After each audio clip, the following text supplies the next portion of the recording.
Hili neno unaitamkaje?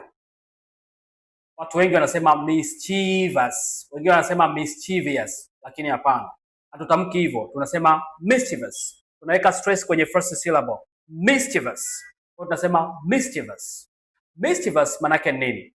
Mischievous inazungumzia mtu mtundu au mchokozi. Hapa tunazungumzia ule utundu ambao hauna madhara au uchokozi ambao hauna madhara, tunatumia neno mischievous. Mfano sentensi ya kwanza usema my daughter is mischievous. She likes hiding my shoes.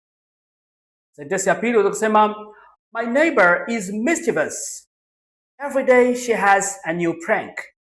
Imesound vizuri. She looked at me with a mischievous smile. You mischievous man. Unaongea vizuri hapo. Unaona Una sound vizuri, unaongea Kiingereza kizuri.